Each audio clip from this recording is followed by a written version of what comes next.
Imagine the price of a tractor skyrocketing from $100,000 to $300,000 overnight. Sounds shocking, right?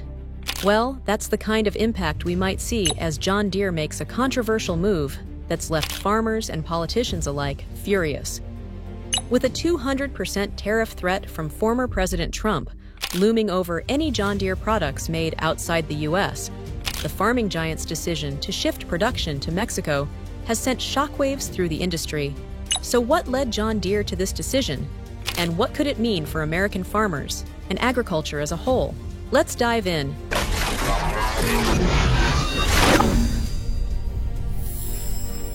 The big move to Mexico. John Deere has long been synonymous with American farming, but recently the company decided to relocate the production of key equipment lines, like skid steers and compact track loaders, from Dubuque, Iowa to Ramos Arizpe, Mexico. This isn't the first move either. Back in 2022, John Deere shifted tractor cab production to Mexico due to a tough labor market. Now, with plans to complete this transition by 2026, the fate of American manufacturing jobs and the communities relying on them is under threat. Let's explore why John Deere made this decision and how it's impacting those left behind.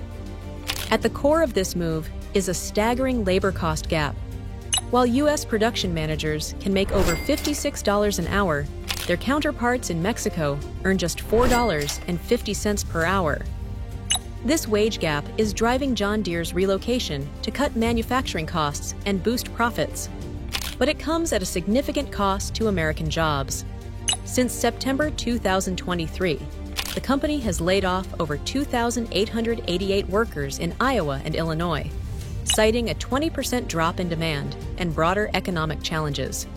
For the communities depending on these jobs, the impact has been immediate and heartbreaking. Adding to the frustration is the fact that John Deere reported record profits during this upheaval. Employees and critics alike question how a company achieving such financial success can justify massive layoffs. Many believe the decision to move production, rather than any real dip in demand, is behind these job cuts. For communities that once saw John Deere as a pillar, this corporate success paired with layoffs feels like a betrayal. John Deere has also introduced software locks in its machinery, preventing farmers from conducting their own repairs.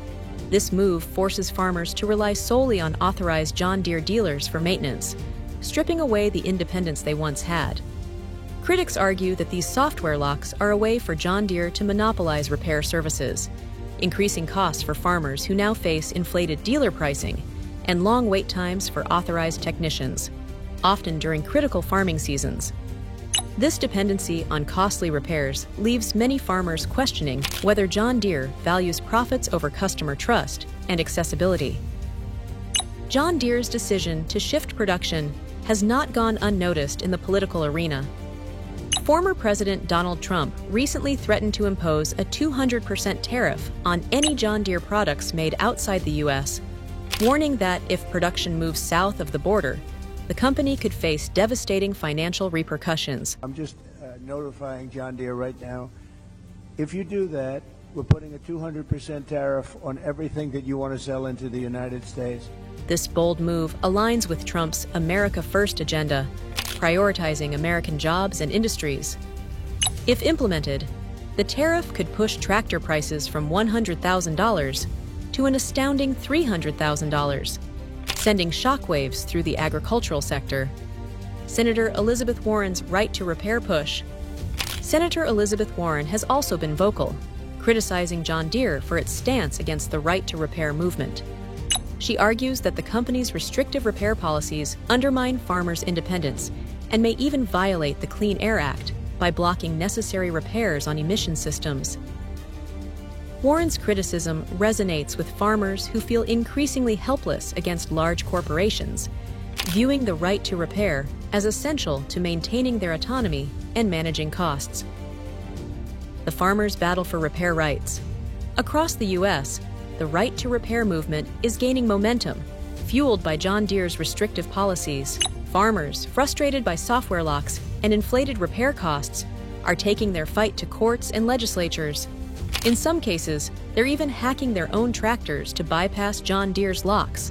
A bold act of defiance that highlights their determination to maintain control over their equipment. At the DEF CON Security Conference, HackerSick codes demonstrated a jailbreak for John Deere tractors, giving farmers root access to their machinery and the ability to modify and repair it as needed. In response to the growing unrest, some states have started enacting right-to-repair laws. Colorado recently passed legislation specifically targeting agricultural equipment, mandating that manufacturers provide tools and information needed for repairs. While these efforts are gaining traction, they face tough opposition from manufacturers who argue that such laws could compromise safety and emission standards. Despite these challenges, the right-to-repair movement shows no sign of slowing down, with advocates rallying to push for more comprehensive legislation. John Deere is also facing lawsuits alleging antitrust violations related to its restrictive repair practices. In a notable case, Forest River Farms in North Dakota accused John Deere of monopolizing the repair market, highlighting the broader struggle for farmers who feel trapped by escalating repair costs. These legal battles could set precedents for consumer rights in a world where machinery is increasingly controlled by complex software. The financial squeeze on farmers. For farmers, the financial impact of John Deere's policies is staggering. With the U.S. Department of Agriculture projecting a 25% drop in farm income this year due to rising costs, access to affordable repairs has never been more critical.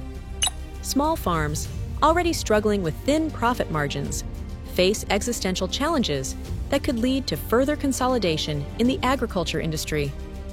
As smaller farms are forced out, the diversity of our food system and the strength of rural communities are under threat. Impact on local repair shops. John Deere's restrictions also affect independent repair shops, vital sources of employment in rural areas. As farmers are funneled into authorized John Deere services, small repair businesses face the risk of closure. This reliance on authorized services can lead to job losses in small towns where every job matters for economic stability. The corporate disconnect. Despite reporting record profits of $10.1 billion in 2023, a 42% increase from the previous year, this stark contrast between financial success and job cuts has sparked outrage among employees and advocates who view it as a reflection of corporate greed. The United Auto Workers, UAW, has labeled these layoffs as an insult to the communities that rely on John Deere, criticizing the company for outsourcing jobs when it's financially robust.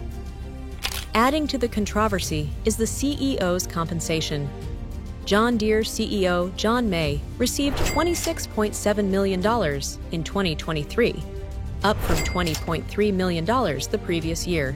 This hefty executive pay, coupled with over $7.2 billion in stock buybacks in 2023 alone, has intensified perceptions of corporate greed. Critics argue that the focus on shareholder profits and executive bonuses is short-sighted, neglecting the long-term health of the workforce and the communities depending on John Deere. The impact on American agriculture. The ongoing situation at John Deere highlights a troubling trend in American agriculture and corporate America. The profit-driven mentality raises ethical questions about corporate responsibility, especially as farmers face rising costs and shrinking profits. The increasing dependence on software and restricted repairs threatens the independence of farmers and, by extension, the food security of the nation. What's happening with John Deere isn't just a farming issue, it's a wake-up call. The trend of locking down products with software and limiting repair options affects all consumers, paving the way for issues that extend beyond agriculture to everyday products like cars and household gadgets. As technology evolves, companies are creating barriers that make repairs difficult and costly, leaving consumers with fewer options and higher prices. Right-to-repair movement continues to grow as consumers demand transparency and accountability from corporations. Advocates argue that protecting the right to repair is essential, not only for consumer empowerment, but also for fostering innovation and competition. The choices we make today regarding repair rights will shape our relationship with technology and corporations in the future. The stakes are high for John Deere and American farmers. As software and restrictions change the landscape of agriculture, the choices we make regarding consumer rights and corporate responsibility will shape the future of American agriculture and industry as a whole. Will we stand by as corporations lock us out of our own equipment? Or will we demand the right to repair and control our own tools? Let us know your thoughts on this in the comments below.